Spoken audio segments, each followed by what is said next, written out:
blinded to see the real apple of my pie. There she stood on the aisle, across the street. She seems to be looking for me. And as I waved my arms upward to get her attention, she glanced at me. My heart melted into deep affection. Her eyes were blue. Her long, brown ash-colored hair swayed with the wind. Her cherry-like lips were fascinating. The complexity of her skin was fair. She was not tall nor short, she was just at the exact point where any man would dream of. I must admit, I have been too cold on her. But I knew one thing for sure, she was the lady that has been predestined by fate for me. I have regretted over the years why I have blamed her for the unfavorable scenes that have taken place in my life. I gawked at my left and right to see any vehicle passing by.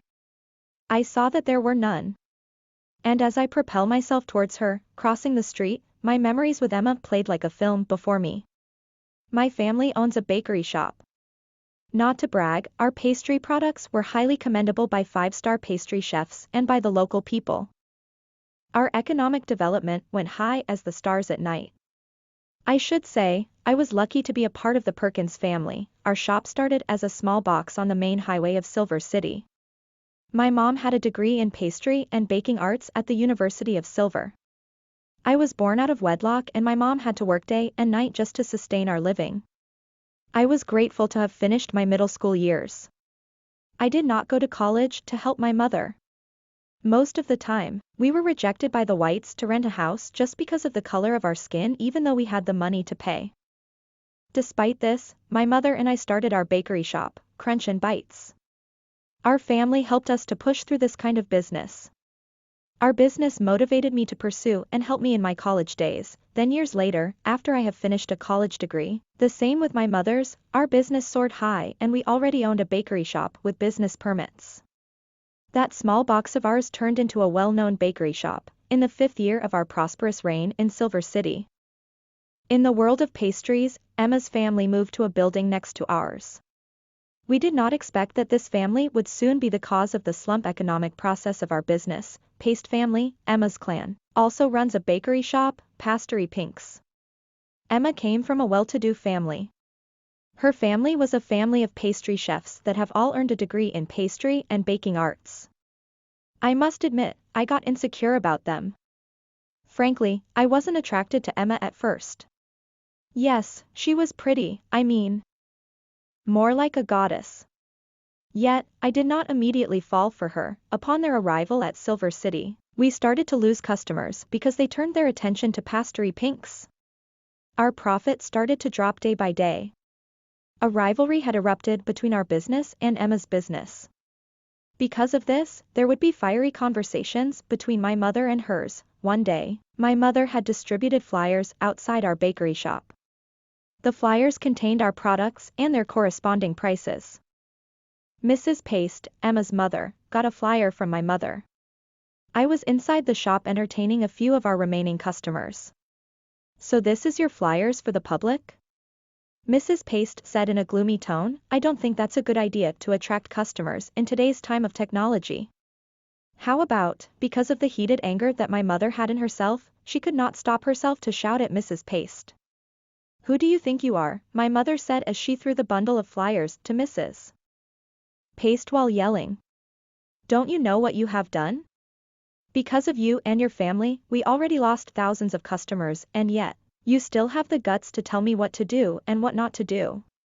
Perhaps my mother got insulted with the way Mrs. Paste had talked to her. I got startled by the voice of my mother. I did not yet bother to go and check out what had happened because we still have customers. My mother's yelling intensified, and I had decided to go and see what happened. When I went out, I felt the blood in my veins boiling while the environment around me darkened. I saw Mrs. Paste pulling my mother's hair. As any son would do, I immediately went to them. I got mad since the people just watched my mother and Mrs. Paste's fight as if they were just watching an MMA match. I got in between them and separated them. I shouted at Mrs. Paste. Emma had also gone to us to stop my mother and Mrs. Paste.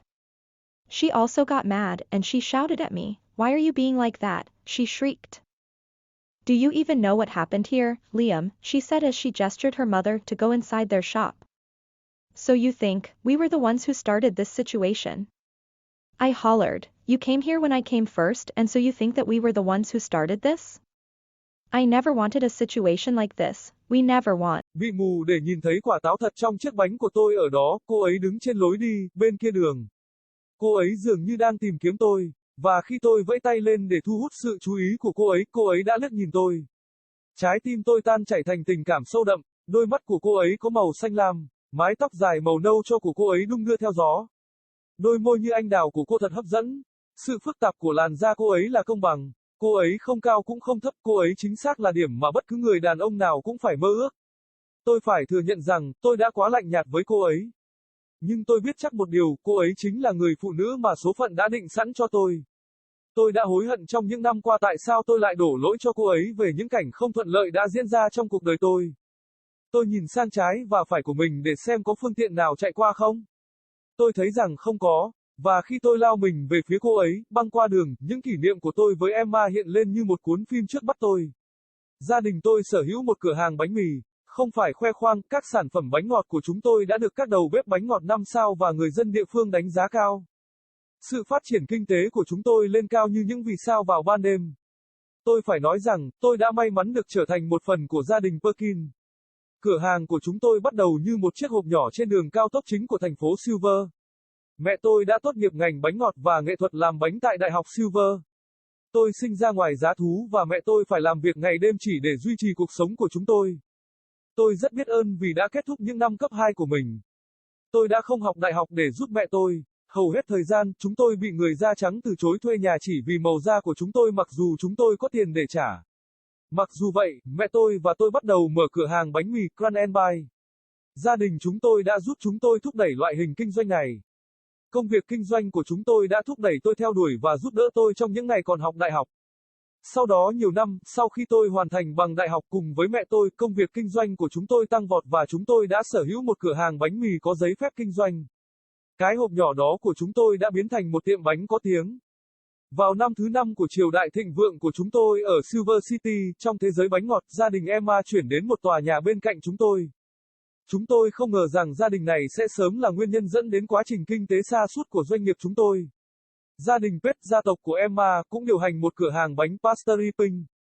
Emma xuất thân trong một gia đình khá giả. Gia đình cô là một gia đình gồm các đầu bếp bánh ngọt đều đã có bằng về bánh ngọt và nghệ thuật làm bánh. Tôi phải thừa nhận rằng, tôi đã không an tâm về chúng. Thành thật mà nói, lúc đầu tôi không bị Emma thu hút. Đúng, ý tôi là cô ấy xinh đẹp, giống một nữ thần hơn. Tuy nhiên, tôi đã không ngay lập tức yêu cô ấy. Khi họ đến Silver City, chúng tôi bắt đầu mất khách hàng vì họ chuyển sự chú ý sang Pastry Pink. Lợi nhuận của chúng tôi bắt đầu giảm từng ngày. Sự cạnh tranh đã nổ ra giữa công việc kinh doanh của chúng tôi và công việc kinh doanh của Emma. Vì điều này, sẽ có những cuộc nói chuyện nảy lửa giữa mẹ tôi và bà ấy. Một ngày nọ, mẹ tôi đã phát tờ rơi bên ngoài cửa hàng bánh mì của chúng tôi. Tờ rơi có chứa các sản phẩm của chúng tôi và giá cả tương ứng của chúng. Bà Pet, mẹ của Emma, đã nhận một tờ rơi từ mẹ tôi. Tôi đang ở bên trong cửa hàng để tiếp đãi một vài khách hàng còn lại của chúng tôi. Ồ, vậy đây là tờ rơi của bạn cho công chúng. Bà Pet nói với giọng ảm đạm, tôi không nghĩ rằng đó là một ý tưởng hay để thu hút khách hàng trong thời đại công nghệ ngày nay. Làm thế nào về, vì cơn nóng giận mà mẹ tôi có trong người, không kìm được mình đã quát bà Gián. Bạn nghĩ bạn là ai? Mẹ tôi vừa nói vừa ném sấp tờ rơi cho bà Gián vừa la mắng. Bạn không biết mình đã làm gì sao? Vì bạn và gia đình bạn, chúng tôi đã mất hàng nghìn khách hàng rồi, bạn vẫn còn gan để nói với tôi những gì nên làm và những gì không nên làm. Có lẽ mẹ tôi đã bị xúc phạm với cách bà Gián nói chuyện với bà. Tôi giật mình vì giọng nói của mẹ. Tôi vẫn chưa bận tâm để kiểm tra những gì đã xảy ra bởi vì chúng tôi vẫn còn khách hàng. Tiếng la hét của mẹ tôi ngày càng lớn và tôi quyết định đi xem chuyện gì đã xảy ra. Khi tôi đi ra ngoài, tôi cảm thấy máu trong huyết quản của mình sôi lên trong khi môi trường xung quanh tôi tối sầm lại. Tôi thấy bà Gián đang kéo tóc mẹ tôi, như bất kỳ người con trai nào sẽ làm, tôi ngay lập tức đến gặp họ. Tôi phát điên lên vì mọi người chỉ xem mẹ tôi và bà Pet đánh nhau như thể họ vừa xem một trận đấu MMA. Tôi đã xen vào giữa chúng và tách chúng ra. Tôi hét vào mặt bà Gián. Emma cũng đã đến chỗ chúng tôi để ngăn cản mẹ tôi và bà Pet. Cô ấy cũng nổi điên và hét vào mặt tôi. Tại sao bạn lại như vậy? Cô ấy hét lên, em có biết chuyện gì đã xảy ra ở đây không? Liam, cô vừa nói vừa ra hiệu cho mẹ cô vào trong cửa hàng của họ.